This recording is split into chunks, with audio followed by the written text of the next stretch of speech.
বোনের শাশুড়ির গহনা চুরির অপবাদে বাসার সবার সামনে বোনের স্বামী ওকে জুতোপেটা করে বাড়ি থেকে বের করে দিল। অথচ বেচারি কত করে বলল গহনা ও চুরি করেইনি, তবুও সবার সামনে অপমান অপদস্থ হয়ে বের হতে হলো। অপমানের ভার বইতে না পেরে নাফিসা কাঁদতে কাঁদতে হাঁটতে লাগলো। বাড়ি গেল না, বাড়িতে সৎমা জানলে আরো মারবে, তাই সে এলোমেলো হাঁটতে লাগলো। কোথায় কেন হাঁটছে সে জানে না। পৃথিবীতে বড় বোন ছাড়া ওর কেউ নেই। আজ যে সেই বোনও ওর পক্ষ হয়ে একটা কথা বলল না। বেঁচে থাকার ইচ্ছেই শেষ হয়ে গেছে ওর। হাঁটতে হাঁটতে কখন সে স্টেশনে চলে এসেছে সে খেয়ালও নেই। হঠাৎ দূর থেকে একটা ট্রেন আসতে দেখে নাফিসা রেল লাইনের ওপর বসে পড়ল। পাশ থেকে বিভিন্ন মানুষ সরে যেতে বললেও সে সরল না। এরই মধ্যে কেউ একজন মুহূর্তেই ওকে ধাক্কা দিয়ে রেল লাইন থেকে সরিয়ে দিল। একটুর জন্যই দুর্ঘটনা ঘটেনি, তবে ঘটনার আশঙ্কায় নাফিসা জ্ঞান হারিয়েছে। যখন জ্ঞান ফিরেছে তখন নিজেকে সে হাসপাতালের বিছানায় আবিষ্কার করল। ওর বিছানার পাশে একজন বয়স্ক মানুষ বসে আছে। নাফিসাকে চোখ খুলতে দেখে স্নেহের স্বরে প্রশ্ন করল, এখন কি অবস্থা মা? ভালো, ধীর স্বরে জবাব দিল নাফিসা। আত্মহত্যা করতে গিয়েছিলে কেন? কোনো সমস্যা? নাফিসার আবারও মনে পড়ে যায় সব কিছু। হুহু করে কেঁদে উঠে সে। সেই বয়স্ক লোকটি বিচলিত স্বরে বলল, এ কি মা, কাঁদছো কেন? বলো কি হয়েছে? নাফিসা বেশি কিছু বলল না, শুধু বলল, আমি এতিম, আমার যাওয়া থাকার কোনো জায়গা নেই। আহা, তাই বলে আত্মহত্যা করবে? আমার কেউ নেই যে চাচা, আল্লাহ আছেন। নাফিসা কিছু বলল না, কেবল মাথা নাড়ালো। লোকটি জিজ্ঞেস করলো, পড়াশোনা জানো? জি, ইন্টার পাস করেছি।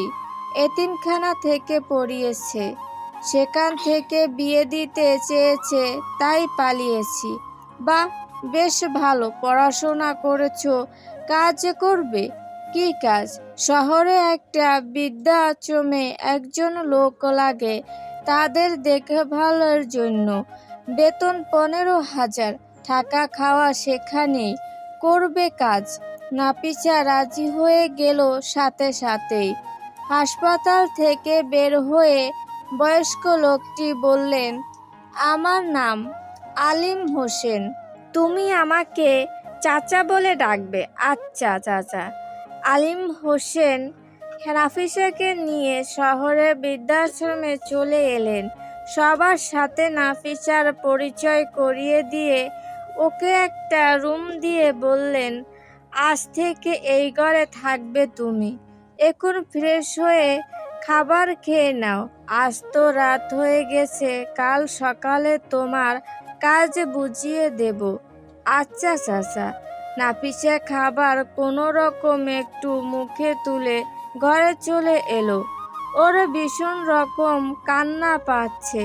বৃদ্ধাশ্রমের মেইন গেট বন্ধ করার সময় ফোন এলো আলিম হোসেনের ফোনে। রিসিভ করতেই উপাস থেকে বাড়ি গলার স্বর শোনা গেল, ওই মেয়েটার কি অবস্থা চাচা? ভালো, আমি ওকে সাথে নিয়ে এসেছি। আপনাকে জানাতে চেয়েছিলাম ছোট বাবা, কিন্তু আপনি তো মিটিংয়ে ব্যস্ত ছিলেন, তাই আর জানাতে পারিনি। মেয়েটির পরিবার নেই। না, সে এতিম, ইন্টার পর্যন্ত পড়াশোনা করেছে। এতিমখানা থেকে বিয়ে দিতে চেয়েছিল, তাই পালিয়েছে। এখন যাওয়া বা থাকার কোনো জায়গা নেই। আর এদিকে আমাদেরও এখানে লোক লাগতো, তাই আমি ভাবলাম ওকেই চাকরিটা দিয়ে দেই। ভালো করছেন চাচা। আপনি আসবেন আশ্রমে? আম্মা আসতে চেয়েছেন, দেখি কাল পরশু আম্মাকে নিয়ে আসবো। আচ্ছা বাবা, রাখছি তাহলে, ভালো থাকবেন। পরদিন সকালে ওঠার পর নাফিসাকে আলিম চাচা তার কাজকর্মগুলো বুঝিয়ে দিল। সারাদিন কাজকর্ম করে দুপুরের দিকে নাফিসা খেতে বসতেই আলিম চাচা এসে বলল, মা, একটু হাত ধুয়ে এসো তো, ছোট বাবা আর বড় ম্যাডাম এসেছেন। আসছি। নাফিসা খাবারটা ডেকে হাত ধুয়ে নিল, তারপর মাথায় সুন্দরভাবে কাপড় পরিয়ে চলে গেল বাহিরে।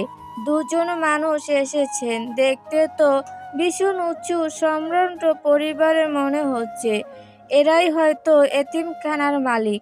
নাফিসা কেবল এক পলকই তাকিয়েছিল তাদের দিকে, তাতেই মনে হলো ওই যে ভীষণ সুপুরুষ দেখতে লোকটাকে সে কোথাও না কোথাও দেখেছে।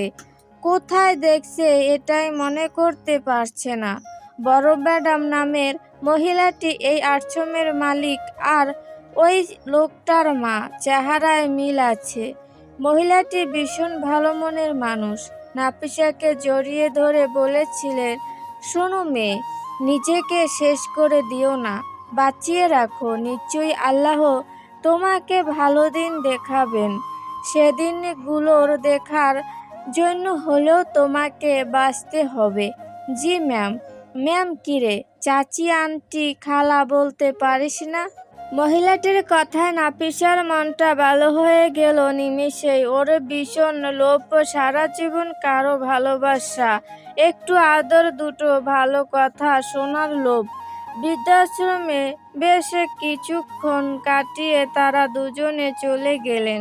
তারা যাওয়ার পর নাফিসা আবারও খেতে বসলো, খেয়ে নিজের কাজ করতে লাগলো আবার। এই বৃদ্ধাশ্রমের দিনগুলো ভালোই যাচ্ছিল নাফিসার।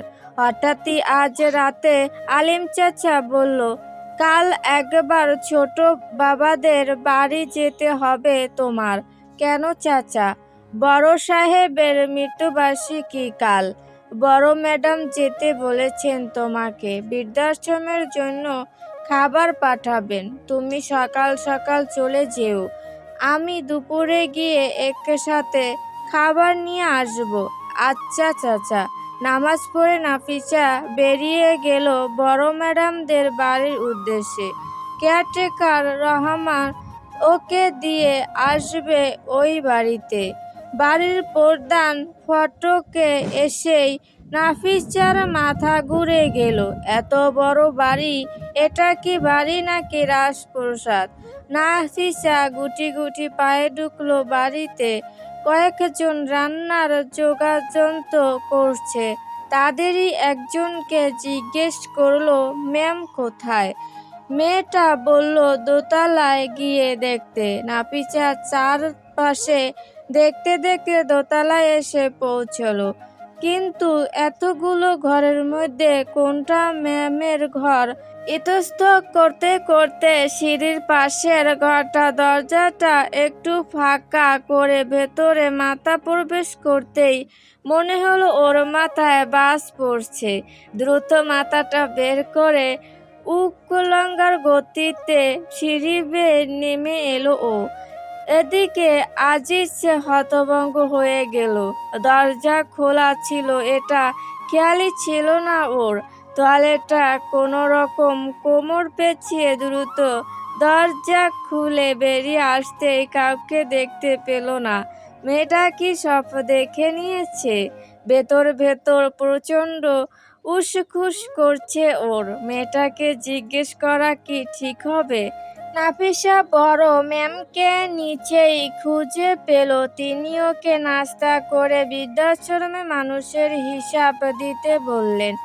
কতটুকু খাবার নেওয়া লাগবে তাদের জন্য, এক্সট্রা কি করলে ভালো হয়, এসবই। বড় ম্যাম মানে আরজু বেগমের সাথে কথা বলতে বলতে নাফিসা ভুলে গিয়েছিল একটু আগের ঘটনা। এদিকে আজিজ কিছুতেই ভুলতে পারছে না, মেয়েটাকে জিজ্ঞেস করতেই হবে। দুপুরে আলিম চাচা আর কেয়ারটেকাররাও এলেন। নাফিসা আর ওরা ওখানেই খেয়ে দেয়ে বৃদ্ধাশ্রমে মানুষের জন্য খাবার নিয়ে গেলেন। আজ সারাদিন আজিজ একটা ফোঁটা শান্তি পায়নি। খেতে গিয়ে, শুতে গিয়ে, অফিসে, মিটিংয়ে, কোথাও না। কেবলই চোখের সামনে ভেসে ওঠে সকালের দৃশ্য। একটা অপরিচিত মেয়ে এভাবে ওর সবকিছু দেখে নিল। আজিজ ব্যাপারটা মানতেই পারছে না। তাই ও আলিম হোসেনকে কল করে বলল কাল নাফিসাকে ওর অফিসে পাঠিয়ে দিতে। কিছু দরকার কথা বলবেন।